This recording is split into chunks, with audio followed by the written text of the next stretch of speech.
¿Qué pasa?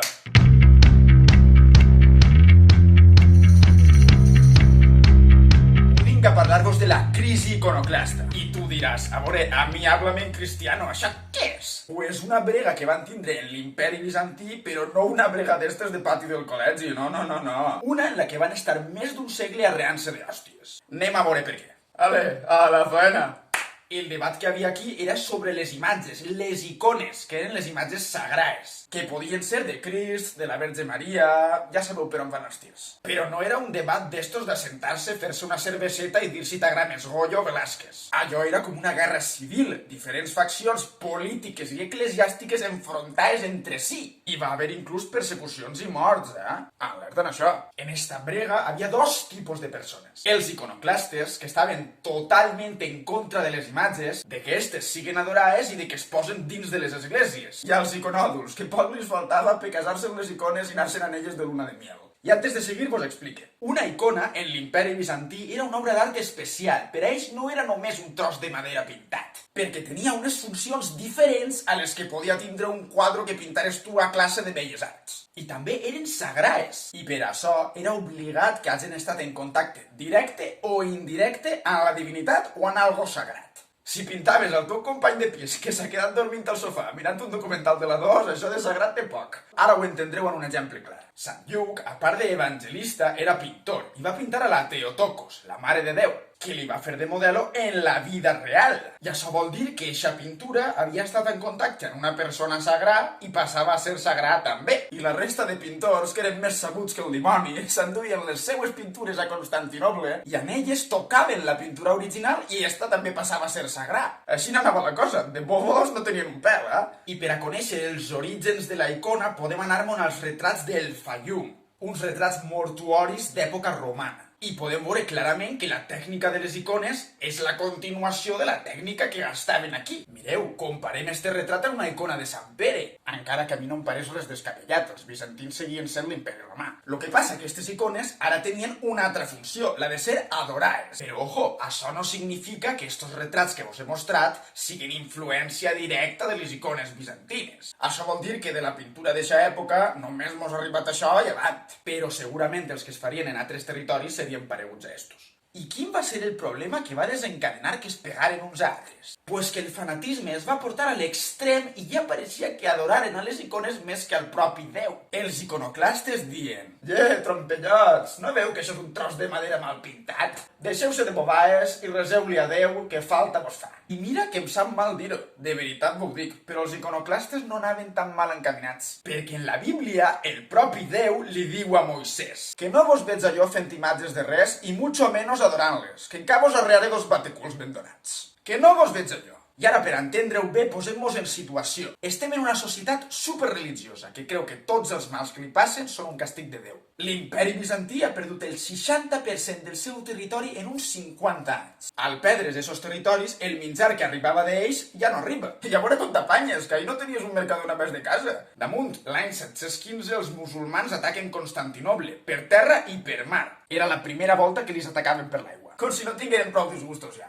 I Lleó III l'Isauri, un iconoclasta, puja al poder i aprofita estos moments de debilitat per a dir: una cosa vaig a dir-vos, totes aquestes desgràcies que mos estan passant són perquè heu cabejat a Déu per no fer-li cas i mos ha castigat, és que ja ho dia la Bíblia. Així que deixeu-se de tanta imatge i tant de mamoneo que encara tenim poc. I a part d'això, una altra raó per a la iconoclàsia és que l'islam estava de moda. Anaven per ahí conquistant pueblos habidos i por haver. I els musulmans tenien prohibit usar imatges dins de les mesquites. Fora de l'àmbit religiós podies fer lo que et donara la gana. I els bizantins van dir: pues si a estos les va bé Xina, tindrem que modernitzar-nos també.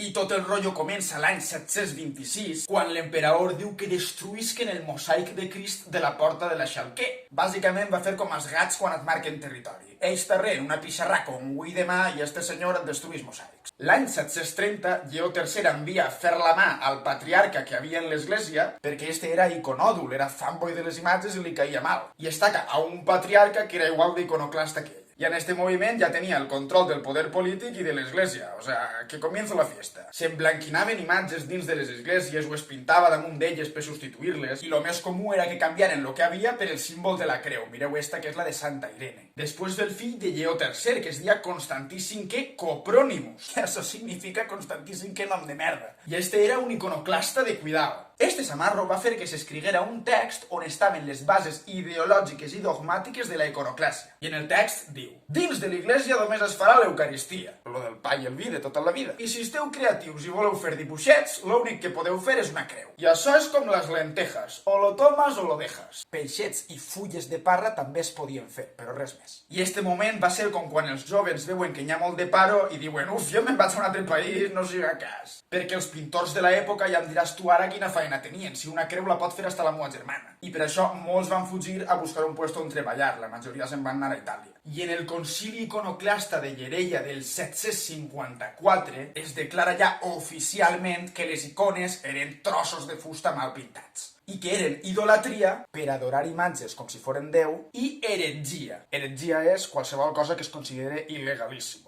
Perquè diuen que si un pintor humà pinta a Crist, està només pintant la seua natura humana i no la divina. I per als bizantins, separar-les era una heretgia i era parrear-te dos guantaes i deixar-te tort. I què contestaven els iconòduls? Pues estos diuen que les icones servien com a una representació simbòlica de lo diví. Un símil que se m'ocorreix a mi seria com els dos mons de Plató. La icona seria el que està en el món sensible i representaria el que està en el món intel·ligible, per a que us feu una idea. I ojo a lo que va dir Sant Teodor l'Estudita, un iconòdul també, que va dir que com Crist té la natura divina i humana juntetes i inseparables, si tu estàs adorant una icona de Crist, no només estàs adorant la seva natura humana, sinó també la divina, perquè són inseparables i per collons tenen que estar juntes. Si vols xapar boques, crida Sant Teodor l'Estudita, sin duda. Però bueno, que ja vos dic, realment els iconoclastes tenien raons per a fer el que van fer perquè és que estava en la Bíblia. Però mira, per molta raó que tingueren, a mi em cauen com al fogó, per emblanquinar mosaics i per substituir-los, que ara no puc saber com són, collons. I ojo que la iconoclàsia va tindre un paró, perquè l'any 787 l'emperatriu Irene d'Atenes veu que les decoracions de l'interior de les esglésies són més sosses que pa què i diu: però estem bobos o què? Això és més lleig que un pecat. Que torna-ho de sempre, home, va, per favor, això